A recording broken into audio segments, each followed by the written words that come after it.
صبر کے ساتھ الہی محبت کا انتظار کریں۔ صبر کو اپنا پورا کام کرنا چاہیے۔ الہی مبادئ الطبیعیات کے فہم میں ہمارے مالک کے نمونے پر چلتے ہوئے ہم سچائی اور محبت کے نقش قدم پر چلتے ہیں۔ مسیحی فرائض کی فہرست میں سب سے پہلا فرض اس نے اپنے پیروکاروں کو سکھایا وہ سچائی اور محبت کی شفائیہ قوت ہے۔ اس نے بے جان رسموں کو کوئی اہمیت نہیں دی۔ یہ زندہ مسیح عملی سچائی ہی ہے جو مسیح کو ان سب کے لیے قیامت اور زندگی بناتا ہے جو کاموں میں اس کی پیروی کرتے ہیں۔ صبر، حلیمی، محبت اور نیک کاموں میں ظاہر ہونے والے فضل میں ترقی کرنے کی پرجوش خواہش کے لیے ہمیں سب سے زیادہ دعا کرنے کی ضرورت ہے۔ اپنے استاد کے حکموں پر عمل کرنا اور اس کے نمونوں کی پیروی کرنا ہم پر اس کا مناسب قرض ہے، اور جو کچھ اس نے کیا ہے اس کی شکر گزاری کا واحد موزوں ثبوت ہے۔ یہ ممکن ہے، ہاں یہ ہر بچے، مرد اور عورت کی ذمہ داری اور استحقاق ہے کہ وہ زندگی اور سچائی، صحت اور پاکیزگی کے اظہار کے وسیلہ مالک کے نمونوں کی کسی حد تک پیروی کریں۔ لاطینی میں لفظ پیش کردہ نظم طالب علم کی طرف اشارہ کرتا ہے، اور یہ اشارہ کرتا ہے کہ شفائیہ طاقت ان سیکھنے والوں کے لیے مافوق الفطری تحفہ نہیں تھی، بلکہ ان کی حاصل کردہ الہی سائنس کی روحانی سمجھ تھی، جس کا اظہار ان کے مالک نے بیمار اور گناہ کرنے والوں کو شفا دیتے ہوئے کیا۔ چنانچہ اس کے قول کا عالمگیر اطلاق یہ ہے: میں صرف انہی کے لیے درخواست نہیں کرتا بلکہ ان کے لیے بھی جو ان کے کلام کے وسیلہ مجھ پر ایمان لائیں گے، مجھے سمجھیں گے۔ آپ یہ سیکھیں گے کہ کرسچن سائنس میں پہلا فرض خدا کی فرمانبرداری کرنا، ایک عقل کو تسلیم کرنا اور ایک دوسرے سے اپنی مانند پیار کرنا ہے۔ کسی شخص کا اپنے پڑوسی سے اپنی مانند پیار کرنا الہی خیال ہے، لیکن یہ خیال جسمانی فہم کے وسیلہ کبھی دیکھا، محسوس کیا اور نہ ہی سمجھا جا سکتا ہے۔ روح، زندگی، سچائی، محبت یکسانیت میں جڑ جاتے ہیں، اور یہ سب خدا کے روحانی نام ہیں۔ سب مواد، ذہانت، حکمت، ہستی، لافانیت، وجہ اور اثر خدا سے تعلق رکھتے ہیں۔ یہ اس کی خصوصیات ہیں، یعنی لامتناہی الہی اصول، محبت کے ابدی اظہار۔ کوئی حکمت عقل مند نہیں سوائے اس کی، کوئی سچائی سچ نہیں، کوئی محبت پیاری نہیں، کوئی زندگی زندگی نہیں ماں سوائے الہی کے، کوئی اچھائی نہیں ماں سوائے اس کے جو خدا بخشتا ہے۔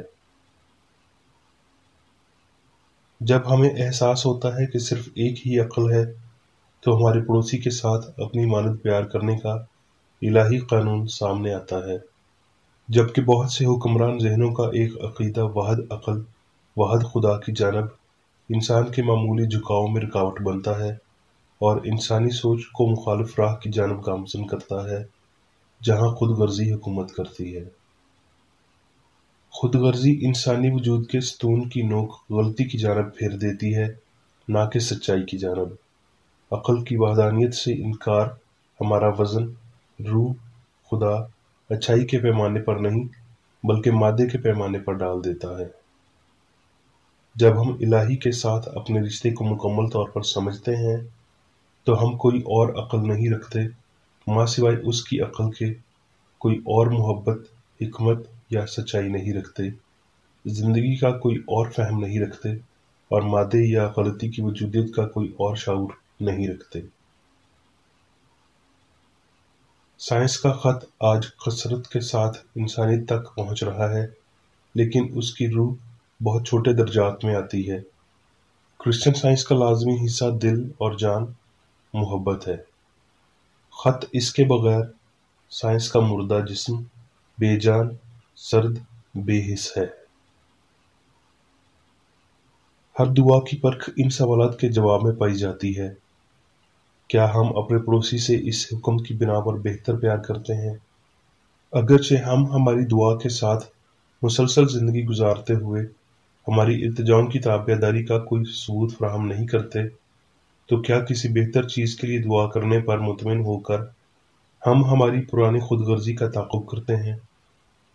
اگر خود غرضی نے ہمدردی کو جگہ دے دی ہے تو ہم ہمارے پڑوسی کے ساتھ بے غرضی سے سلوک رکھیں گے اور اپنے لعنت بھیجنے والوں کے لیے برکت چاہیں گے، لیکن ہم اس عظیم فرض تک محض یہ مانگنے سے کبھی نہیں پہنچ سکتے کہ یہ بس ہو جائے۔ ہمارے ایمان اور امید کے پھل کا مزہ لینے سے پہلے ہمیں ایک صلیب کو اٹھانا ہوگا۔ اگر سائنسدان الہی محبت کے وسیلہ اپنے مریض تک پہنچتا ہے تو شفائیہ کام ایک ہی آمد میں مکمل ہو جائے گا اور بیماری اپنے آبائی عدم میں غائب ہو جائے گی، جیسے کہ صبح کے وقت سورج کی روشنی سے پہلے اوس ہوتی ہے۔ دکھ اٹھانے والے غریب دل کو مناسب غذائیت کی ضرورت ہوتی ہے، جیسے کہ سکون، مصیبت میں صبر اور عزیز باپ کی شفقت، ہمدردی کا انمول فہم۔ خدا خود کا تصور بڑے کے ساتھ ایک رابطے کے لیے چھوٹے کو دیتا ہے اور بدلے میں بڑا ہمیشہ چھوٹے کو تحفظ دیتا ہے۔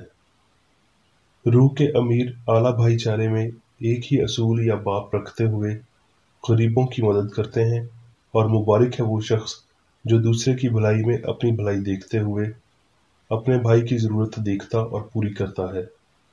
محبت کمزور روحانی خیال کو طاقت، لافانیت اور بھلائی عطا کرتی ہے، جو سب میں ایسے ہی روشن ہوتی ہے جیسے شگوفہ ایک کونپل میں روشن ہوتا ہے۔